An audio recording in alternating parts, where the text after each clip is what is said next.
Welcome to another Two Cents Tuesday. This week's Two Cents Tuesday focuses on the issue of corruption and asks the question, are we really serious about tackling corruption? Anyone who has been following solution politics would know that one issue that keeps getting spoken about every election cycle without anything ever seeming to be done to address it is corruption.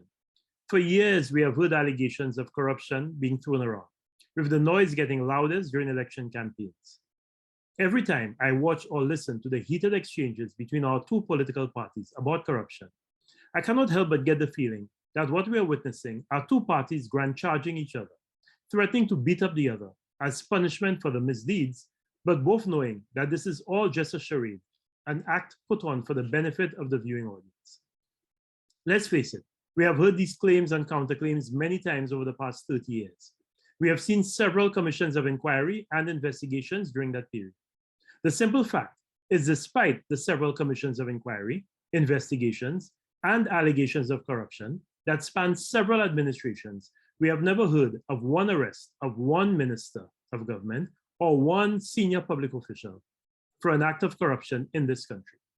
23 years ago, in January 1999, Sir Lewis Blom Cooper, in his report entitled Standards in Public Life, a report of the Commission of Inquiry into a trio of events in public administration in St. Lucia in the 1990s, wrote, and I quote, "From the limited but not unrevealing perspective of the Commission of Inquiry, I have discerned a culture in St. Lucia of studied indifference, or, at the very least, inattention to the practice, even the concept of public accountability. A cultural climate in which administrative torpor is often the consequence, and malpractices in government, including corruption, can thrive unhampered by detection or, if and when uncovered, by disciplinary action. I've identified in this report certain aspects of serious malpractices and maladministration in government. A senior civil servant disregarded, if not positively defied, a clear prohibition on engaging at any time in any private activity which might be in conflict with or harmful to government. A breach by a former minister in government of the strict rules relating to governmental contracts. And a series of acts of mismanagement, not to say improper action by the chairman and chief executive of a government agency established to manage government housing. The suspicion in the public's mind that the machinery of government is not working, and consequently that corruption is rife, is almost as damaging to the public weal as individual corruption itself. Good governance, which can be sustained only by training and education in public administration, is the key to the future stability and development in the territories of the Eastern Caribbean. St. Lucians should be assured that failures and malpractices in government, once identified, will not go publicly unnoticed, and a system of public accountability alone can ensure that. End of quote. Those were the recommendations made by Sir Lewis Blom Cooper to the government of St. Lucia 23 years ago. The government's response to the recommendations of the Sir Lewis Blom Cooper Commission report was to pass the Integrity in Public Life Act, which in turn gave birth to the establishment of the Integrity Commission. Under this act, a person in public life, which is defined as members of the upper and lower houses of parliament, ministers of government, permanent secretaries and other senior public officers above grade 19, heads of diplomatic missions, and chairpersons and chief executives of statutory organizations, must file with the Integrity Commission an annual declaration of their income, assets, and liabilities. The Act gives the Integrity Commission the power to request any further information on the financial affairs of the person filing it deems necessary in order to undertake its work. The names of people who do not file a declaration by the stipulated time must be published in the Gazette.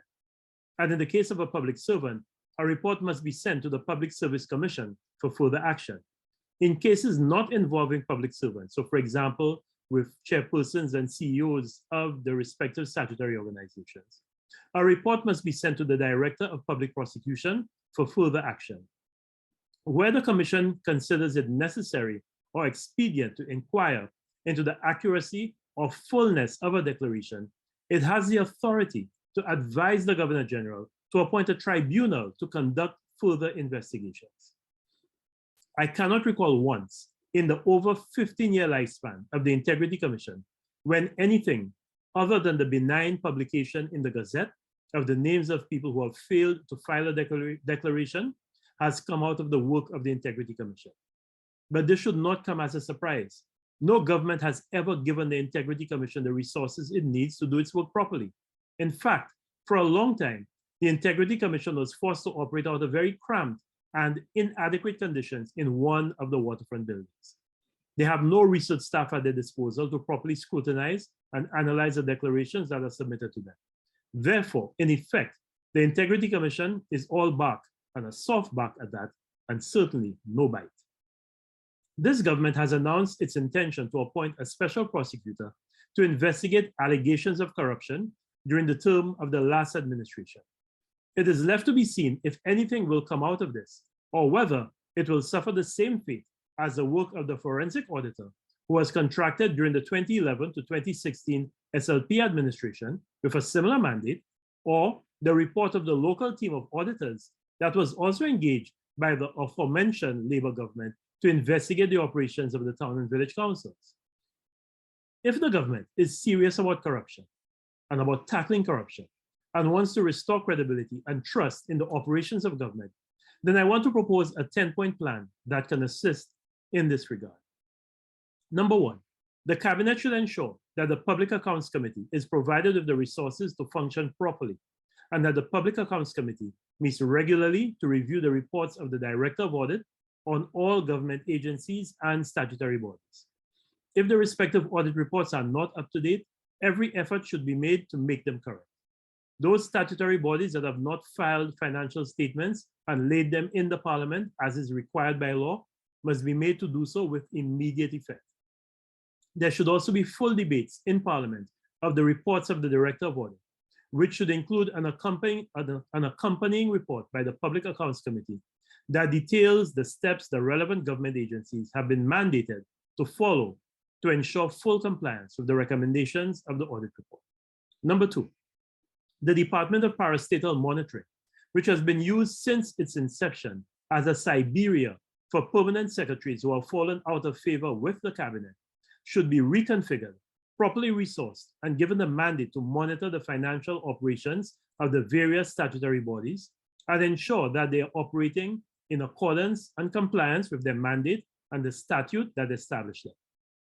Number three, the practice of the use of direct awards of contracts by the Minister for Finance, acting on the advice of the respective permanent secretaries, should be very strictly restricted to emergency situations or instances when a rapid response is required to address a critical situation. The direct award eliminates tendering and it removes competition in the award of contracts and makes it too easy to inflate the value of contracts and to decide who should get these high-priced contracts.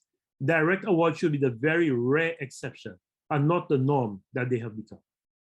Number four, there must be fairness, equity, and transparency in the award of all government contracts.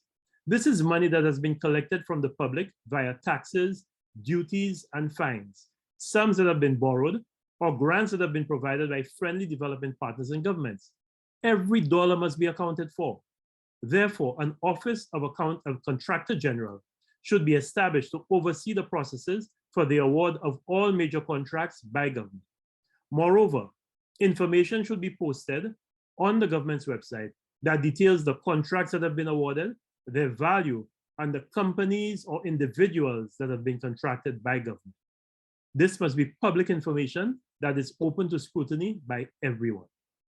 Number five, the Office of the Integrity Commission must be strengthened and provided with the necessary resources and autonomy for it to do its work effectively. Also, where impropriety has been observed, the Integrity Commission must be instructed that it must move speedily and fairly to deal with the problem, regardless the perpetrator. Number six, the practice where parliamentarians give petty contracts from the Constituency Development Fund and other sources to supporters of their party to do works that they are not competent or qualified to undertake as a means of rewarding them for their political support must be discontinued. This is improper. It encourages a culture of poor governance, and more often than not, results in suboptimal work being done. The country does not get value for money from many of these contracts. Now, there's nothing wrong in developing a cadre of skilled and efficient small contractors at the constituency level who can undertake small and petty contracts in the respective constituencies. But this must be done in a fair and efficient manner that ensures good output. The current system does not. Additionally, it is rife with allegations of kickbacks and corruption. If we are serious about eliminating corruption, then every fraudulent stone, no matter how small, must be unturned. Number 7, during the term of the previous administration, we witnessed several instances of public servants leaking confidential information to talk show hosts to expose practices with which they were uncomfortable. We also heard members of government threatening the public officers who were leaking the information with severe penalties if they were discovered. Public officers should not have to resort to the practice of leaking confidential documents to the media to expose malpractices in government. The government should pass a Whistleblowers Act and put in place the appropriate mechanisms to protect the confidentiality and job security of public officers who report illegal, corrupt, or unethical practices. Most importantly, it must establish an impartial mechanism to investigate and take action against corrupt public officers and corrupt ministers.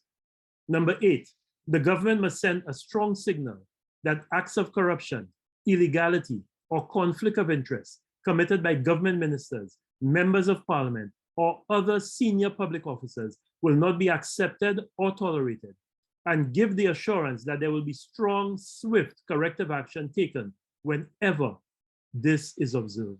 Number 9, the Office of the Parliamentary Ombudsman was established to investigate complaints from members of the public who believe that they have suffered injustice at the hands of government, have been treated unfairly, or are the victim of poor service. It is a critical element of our democracy, and it ensures accountability. Therefore, it must be strengthened and given the requisite resources with strong supporting legislation for it to work effectively and efficiently in the interests of all the people. Number 10, finally, if the government is serious about tackling and eliminating corruption in public office, then it should pass an Elections Finance Act or amend the existing Elections Act to make provision for some form of regulation of elections campaign financing. Currently, we have no way of determining the source of funds that are being used by the political parties for their election campaigns, or the individuals or companies that are making large contributions to political parties. We all know the saying that there is no such thing as a free lunch. Well, that's true. We need to make it difficult for a government to award bloated contracts to individuals or firms as a pretext for payment for services to the state, when what is really taking place is reward for political support to a party. Addressing corruption in government can be done very effectively by eliminating the loopholes and closing the avenues that make it so easy for a government minister or a senior public official to derive personal financial gain from their position in government. If we are serious about tackling corruption, we should dedicate more time and resources to deal with these problems, the things that make it easy for corruption to take place, and less effort and money grant charging each other in Parliament and in the media. Thank you for listening to and watching another 2 Cents Tuesday. Goodbye.